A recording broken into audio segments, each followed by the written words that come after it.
C'est-à-dire que si tu as menti toute la semaine, là, à 9 heures, tu vas prendre une ceinture de sécurité. C'est pas possible. En fait, c'est que l'apôtre André dit là. Il faut vivre dans la vérité. C'est ça qui est ta ceinture. Mal dans la foi, c'est ton bouclier. Mal dans cette justice que nous avons reçue par Jésus, c'est la cuirasse. Mal dans cette assurance que Dieu t'a racheté, que tu es sauvé, c'est ton casque. Et par-dessus tout, là où on peut tous être certain que ce que je dis est vrai, il dit de prendre l'épée de l'esprit qui est quoi? Alors, tu ne lis jamais la Bible à 9 heures là, tu vas prendre l'épée là-bas. Tu ne connais pas la parole de Dieu. Donc, quand tu dis je prends l'épée, je prends. Tout ça, c'est inutile. Je veux dire que c'est juste, tu te fais des idées dans ta tête que tu es en train de faire un combat avec quelqu'un. C'est inutile. Et quand Jésus a été au désert, on a eu l'exemple de comment on utilise l'épée de l'esprit, qui est la parole de Dieu, pour pouvoir combattre contre le diable. Et on a vu Jésus là-bas rouler, voilà. Et s'est dit que non, il y a des endroits même où on porte, même juste on porte treillis même. Et que le jour où on vient pour ça, on porte treillis. Non. C'est pas ce que Dieu nous demande. L'épée de l'esprit là, c'est que la parole de Christ habite abondamment en vous. Et quand elle habite abondamment en vous, vous êtes solide pour repousser les traits enflammés du malin.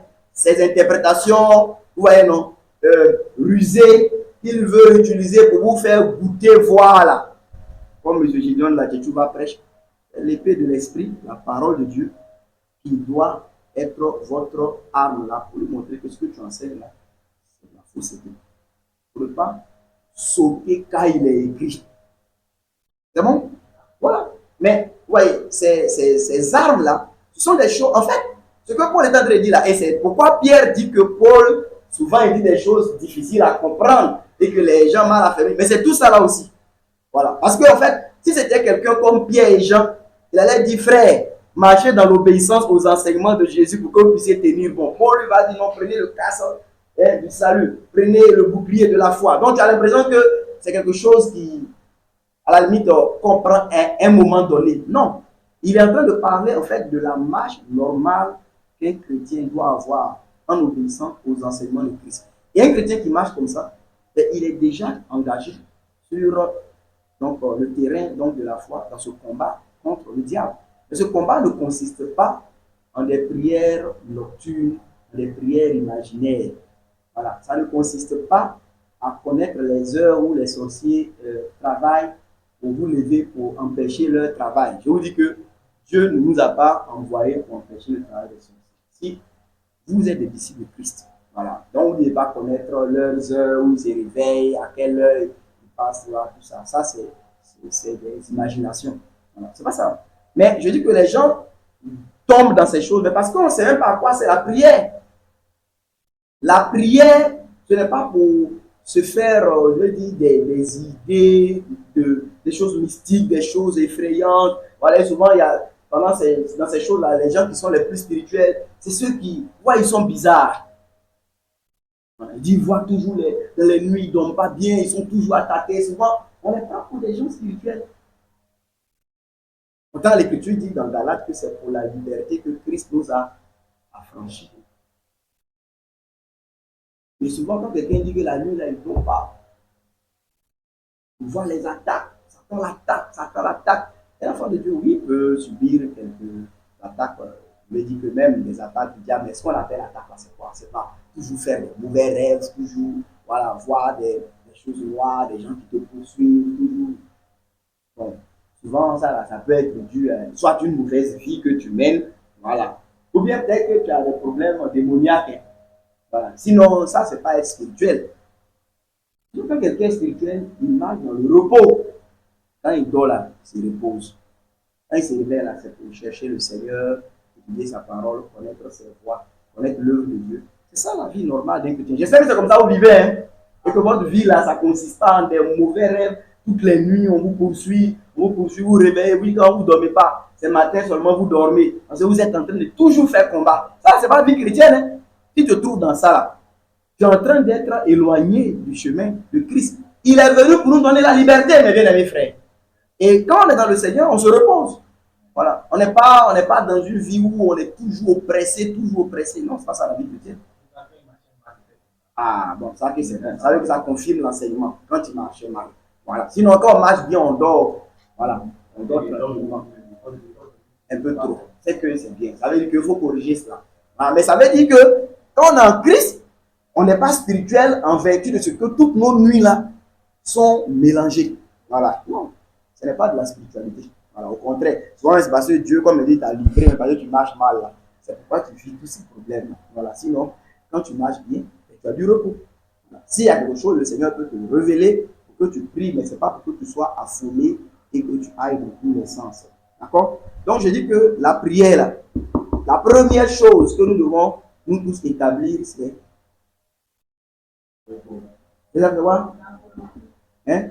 La volonté de Dieu. Ça veut dire qu'on doit être décidé à faire la volonté de Dieu. Qu'est-ce que ça veut dire concrètement ça? Quelqu'un qui est décidé à faire la volonté de Dieu. Oui, Olivier. Par exemple, de pouvoir mieux marcher. D'accord. Éviter tout ce qui est péché. Voilà. Et lui, le Seigneur nous donne la force de pouvoir éviter tout ce qui est. D'accord. Demander à Dieu la prière pour moi. Pour faire la volonté. Pour marcher de mieux en mieux avec le Seigneur. Avoir une vie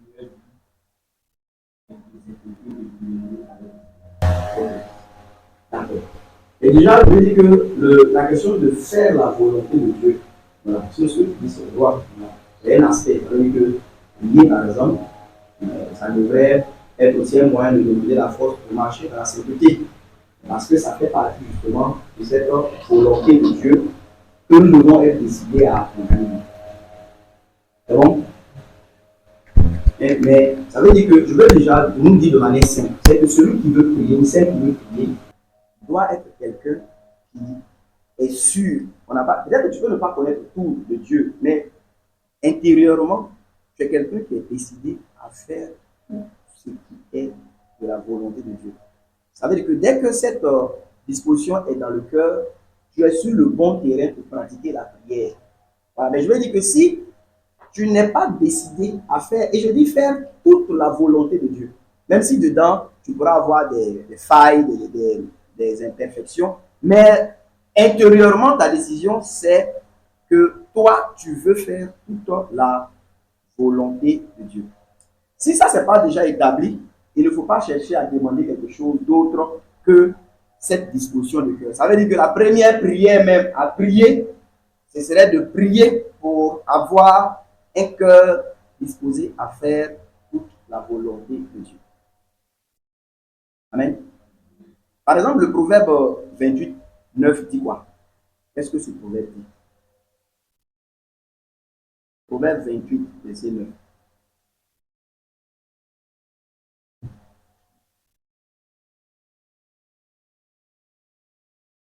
Oui, on peut lire.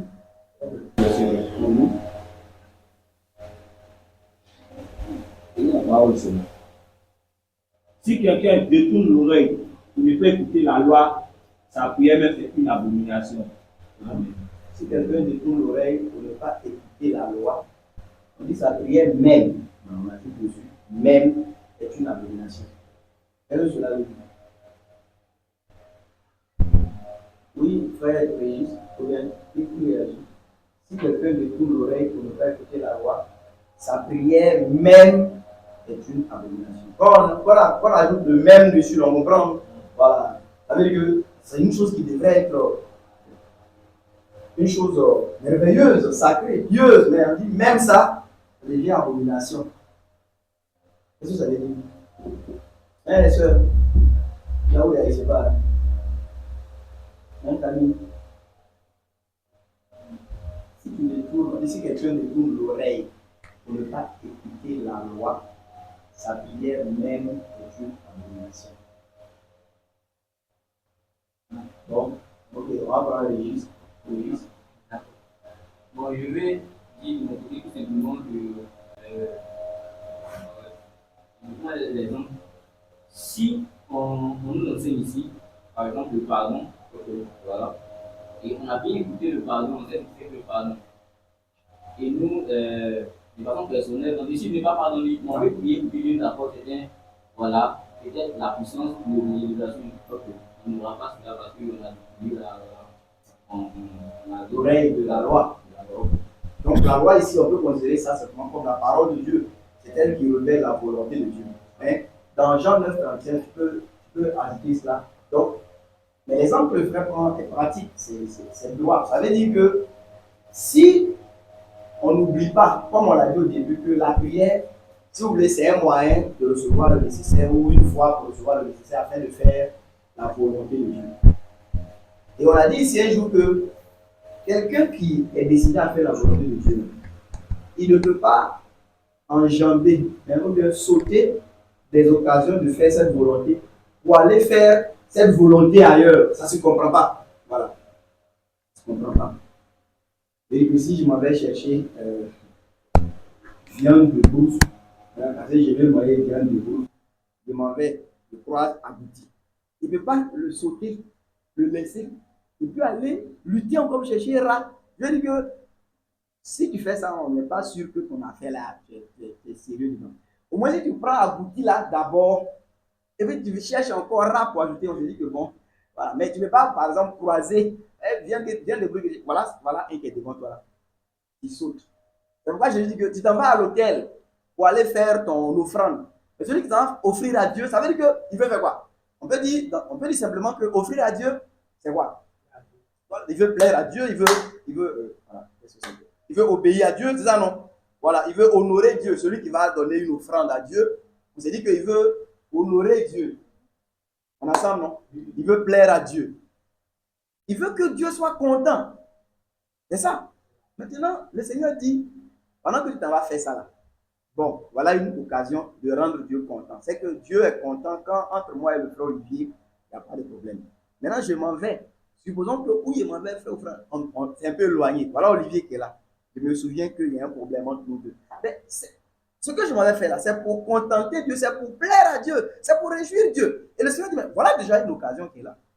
Je me réconcilier avec Olivier. Ça va tout autant réjouir le cœur de Dieu que ce que je vise au loin là-bas. Donc, si vraiment ma motivation pour aller offrir là, c'est le désir de plaire à Dieu, je ne peux pas laisser d'autres occasions, par exemple, de réjouir le cœur de Dieu pour aller loin là-bas. Voilà. Donc, celui, par exemple, comme tu l'as signifié, on a enseigné que Dieu prend plaisir qu'on se pardonne, et qu'on se pardonne de tout notre cœur. Je sais ça. Mais comme ça arrive hein, dans le milieu chrétien, je regarde, je me dis que lui, là, il ne mérite pas mon pardon. Voilà, je l'enferme dans mon cœur. Après, j'ai un problème, je commence à crier à Dieu. Voilà, qu'il puisse intervenir. Pourquoi? Hein? Pourquoi? Parce que la prière, on dit que normalement, on demande le nécessaire pour faire la volonté de Dieu. Mais c'est pour lui plaire. Donc, celui qui est engagé à plaire à Dieu ne peut pas, par exemple, décider de lui déplaire sur le sujet du pardon, c'est-à-dire que délibérément, non, on peut continuer à prier. Et je veux vous dire qu'il y a beaucoup d'enfants de Dieu qui ont sur eux, voilà, un peu comme ces censures, ça veut dire que ce sont de telles désobéissances à certains principes établis de Dieu, c'est collé à eux. Et puis ils prient. Voilà. Prient. Et naturellement, vu qu'ils s'en foutent, que Dieu ne les ose pas, ils prient sur eux. Voilà, ils s'en foutent. Donc ils prient. Voilà, ils sont dans les prières, éternel, éternel, éternel. Mais vous allez voir que c'est des gens souvent, il suffit même souvent de. C'est parce qu'ils ne veulent même pas réfléchir, même s'il suffit qu'ils réfléchissent un peu, ils vont se rendre compte qu'il y a pas mal de principes du Seigneur qu'ils violent de manière consciente. Hein. Voilà. Et puis ils prient. Ça marche. Maintenant, si c'est une chose même que tu as eu à faire inconsciemment, le Seigneur qui sonde le cœur, il saura être miséricordieux, il saura te le révéler. Mais tu vois, par exemple, comme je l'ai dit, je ne suis pas décidé délibérément de ne pas pardonner à quelqu'un. Puis je prie. Ça n'a pas de sens. Non, ça n'a pas de sens. Donc, tu peux lire le texte là, Jean 9, 31. Nous savons que Dieu n'exauce point les pécheurs. Oui. Et si quelqu'un l'honore et fait sa volonté, c'est lui là que Dieu exauce. Ouais, non. Il dit qu'on sait que Dieu n'exauce pas les pécheurs. Mais parce qu'en général, les pécheurs, ce n'est pas des gens qui sont engagés à faire la volonté de Dieu. C'est pourquoi Dieu ne les exauce pas. C'est comme si on va prendre l'exemple de Nabal, et même si lui a mal parlé aux invités de David, mais on prend son exemple. Nabal dit que lui, son bétail, là, ses moutons, il a tué. Là. Il dit c'est pour donner à qui? Non, il ne faut pas mélanger les choses. Il n'y a pas de Nabal. Nabal, il dit c'est moutons qu'il a prêté, qu'il a tué. Il dit c'est pour donner à qui? À l'église? Non. Là, c'est pas bien. Qu'est-ce qui se passe là? Hein, on dit là, la sœur fidèle est venue comme ça. Hein? Pas vous avez gâté notre nom ici. Hein? Hein? Faut l'encourager.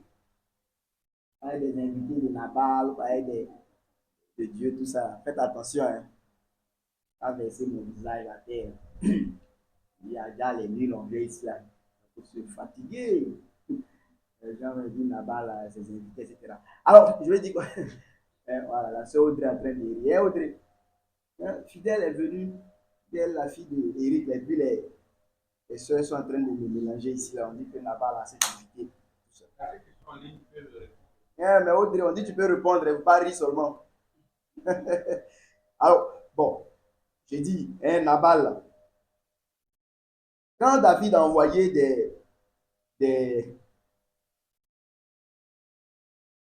des serviteurs pour aller lui demander de l'aide en termes de nourriture et autres, voilà, il a dit que lui ne peut pas prendre ces bêtes qu'il a préparées pour ses tondeurs, pour ses serviteurs, pour les donner à je ne sais qui. Voilà. Donc je dis que ça, c'est un mauvais exemple. Mais on prend ça pour tirer une leçon par rapport à ce que nous sommes en train de dire par rapport à la prière. Ça veut dire que pour Nabal, lui, c'est son repas, ces animaux qu'il a prêtés là, les moutons qu'il a tués, c'est pour donner la nourriture à ceux qui travaillent pour lui. Vas-y, on comprend. Donc, quand toi, il dit, tu sors de, il ne sait pas d'où, il te donne à manger, il dit, mais pourquoi? Voilà. Et on dit, de nos jours, il y a beaucoup de serviteurs, ils fuient leur maître, on ne sait pas, voilà, moi, c'est pas moyen de nourrir les gens comme ça dans la vie. Voilà. Alors, je vais dire, si on dit que la prière, c'est un moyen de recevoir le nécessaire pour faire la volonté de Dieu, alors pourquoi un pécheur devrait être exaucé? Parce que vous voyez le rapport. Parce que si la prière, c'est un moyen de recevoir de Dieu pour faire sa volonté, mais un pécheur, par principe, ce n'est pas quelqu'un qui est engagé à faire la volonté de Dieu. C'est pourquoi l'Écriture dit que Dieu n'exauce pas les pécheurs. Mais la suite dit, mais si quelqu'un l'honore et fait sa volonté, il exauce. Voilà. Donc, c'est comme Nabal, pour lui, si tu ne travailles pas pour lui, il ne voit pas pourquoi il va te donner à manger. Voilà. Il n'y a pas de rapport. Mais si tu travailles pour lui, il va te donner à manger. Voilà. C'est pourquoi il dit qu'on va prendre cet exemple, mais voilà, dans le bon sens. Lui, il a mal parlé aux gens, mais c'est un principe aussi. Voilà. Si tu es sur le terrain de la volonté de Dieu, alors tes prières ont une base légitime pour être exaucées. Mais si tu n'es pas sur le terrain de la volonté de Dieu, je veux dire que Dieu n'a pas à t'exaucer. Vu que ce que tu es en train de faire, ce n'est pas en rapport avec lui, sa volonté. Donc, je voudrais au moins déjà établir ce grand principe. Et c'est le grand principe de la prière. Toutes les autres, les types de prières, comment prier, quand prier, à combien de reprises, tout cela, mais ça vient se construire sur ce terrain. Est-ce que moi-même, je suis quelqu'un de vraiment décidé à faire la volonté de Dieu dans ma vie? Est-ce que je le veux vraiment? Et peut-être que l'autre question que je poserai, c'est quoi la volonté de Dieu pour toi, par exemple, personnellement, ou individuellement, pour chaque enfant de Dieu, c'est quoi la volonté de Dieu? Selon les Écritures, c'est quoi? Quelle est la volonté de Dieu pour nous? C'est aussi une chose exprimée, je pense qu'on en a déjà parlé des fois. C'est vrai que dans des différentes choses particulières, on peut parler de volonté de Dieu. Mais il y a une volonté de Dieu qui est la grande, la parfaite. En fait, c'est elle-même qu'on appelle la volonté de Dieu. Et toutes les autres, comme nous on appelle volonté de Dieu, doivent concourir à ça, doivent rentrer dans ce grand but que Dieu a pour nous en Jésus-Christ. C'est quoi? Être sauvé. On le fait d'être sauvé. Oui, nous, Vas-y. Oublié. Voilà, ça, Caro, hein, elle se réveille un peu. Oui, dis-moi. Ouais.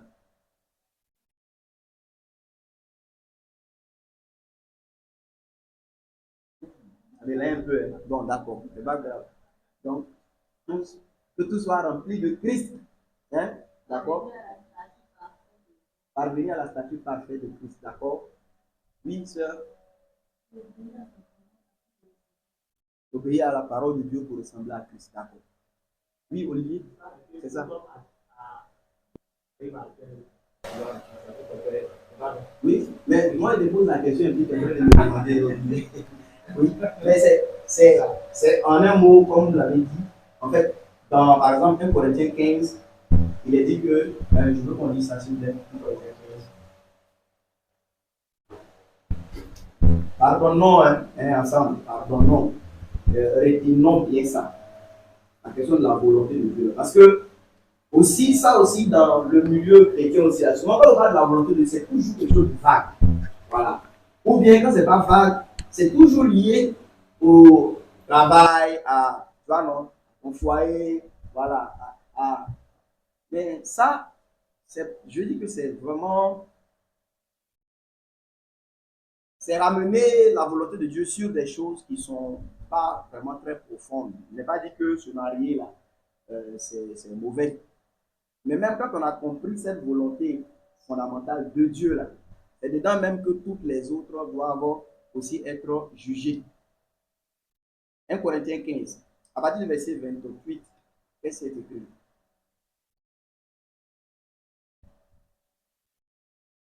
Et alors, Oui, 28, oui, eux auront été soumis. bon, Je reprends. reprends s'il te plaît. Et lorsque toutes choses lui auront été soumises, Quand toutes choses auront été soumises à Christ, le lui c'est au Fils de Christ, alors le Fils lui-même sera soumis à celui qui lui a soumis toutes choses. Le Fils lui-même sera soumis à celui qui lui a soumis toutes choses, afin que Dieu soit tout en tous. afin que Dieu soit tout en tous. Amen. Que Dieu soit tout en tous. Et dans Colossiens, regardons ça, Colossiens, que Dieu soit tout en tous. Retenons ça. Le Colossiens 3, verset 11.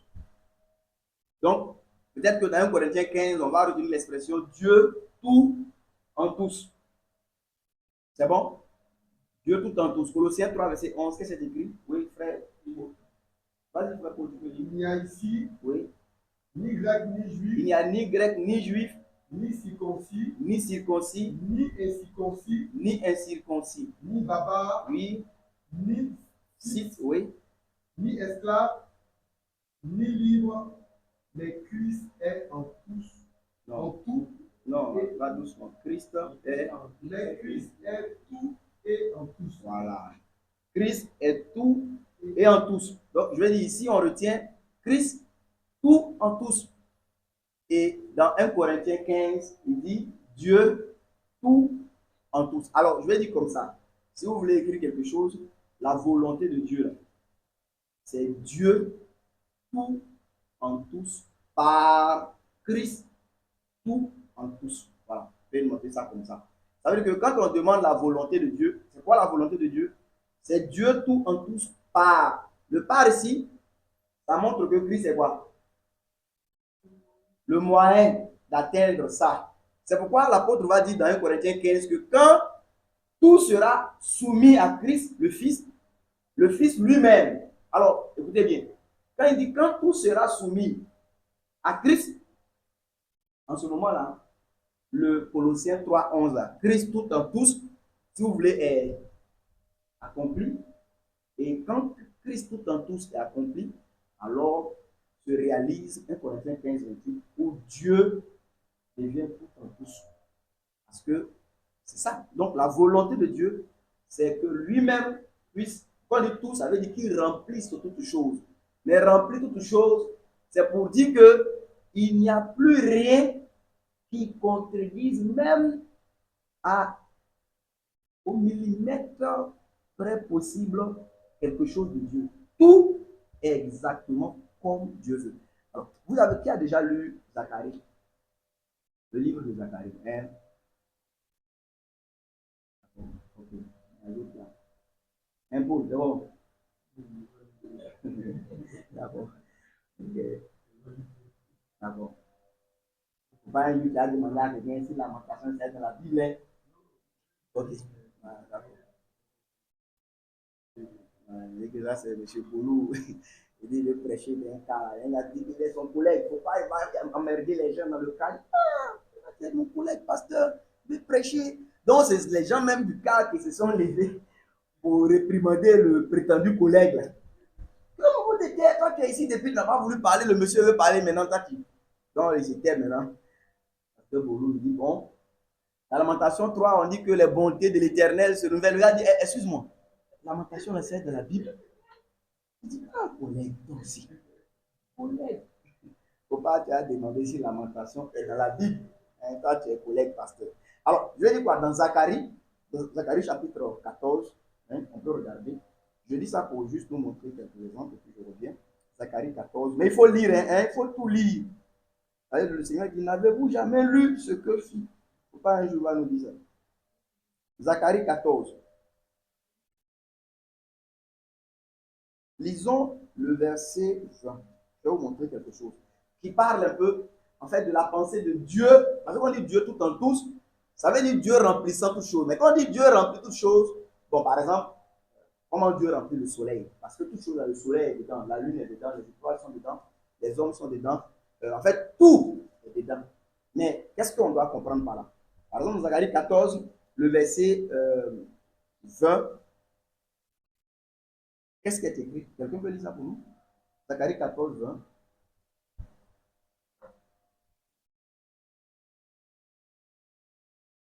Ce jour-là, oui, il y aura sur les clochettes des chevaux sainteté à l'Éternel. Et les chaudières dans la maison de l'Éternel seront comme les bassins devant l'autel. Et toute chaudière dans Jérusalem et en Juda sera une chose sainte. Toute chaudière en Jérusalem et en Juda sera une chose sainte. Consacrée à l'Éternel des armées. Tu peux t'arrêter là. Regardez, l'expression sainteté à l'Éternel, là, ça se trouve où, selon ce que vous savez, dans les voies du Seigneur.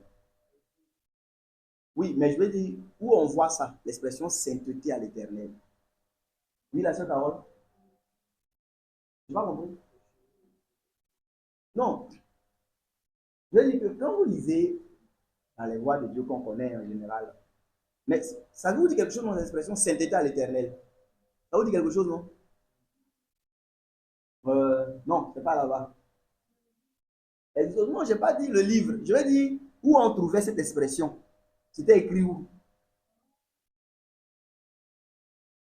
Voilà. Bon, pas chez les prêtres, mais voilà, merci. Hein, sur la tiare d'Aaron. Voilà, Audrey nous a délivré. Merci. Donc, c'est vrai. C'est chez les prêtres, mais c'est chez le grand prêtre ou bien le souverain sacrificateur. Vous vous rappelez qu'il avait ce qu'on appelle le saint diadème. C'est écrit là sur son front, sainteté à l'Éternel, et puis il attachait ça sur sa tiare. C'est bon, non?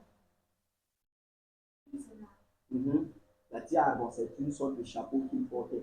Maintenant, il y avait une lame d'or, c'est écrit sainteté à l'Éternel, et puis c'était attaché dessus. C'est bon? Maintenant, regardez le verset 20 ici. On dit en ce jour-là, il y aura sur les clochettes des chevaux sainteté à l'Éternel. Ouais, les clochettes des chevaux là, hein? Qui connaît un peu, c'est quoi? Peut nous dire un peu les clochettes là, les chevaux. Ça aussi, on ne connaît pas. Les clochettes, on dit clochettes des chevaux. Il y a des bruits là. Bon, ok, d'accord, il faut chercher, hein, il faut chercher. Mais je veux dire quoi? Voilà. Alors, je veux simplement nous faire comprendre que quand on dit, par exemple, vous écoutez, quand on dit Dieu tout en tous, par Christ tout en tous, ou bien Dieu remplissant toutes choses, ici, en fait, si vous lisez ici, où on parle des temps de règne du Messie, quand on vous dit que sur même les clochettes des chevaux, là, en fait, parce que l'expression sainteté à l'Éternel, Avant le rétablissement de toutes choses, on ne trouvait ça que sur le front du souverain sacrificateur.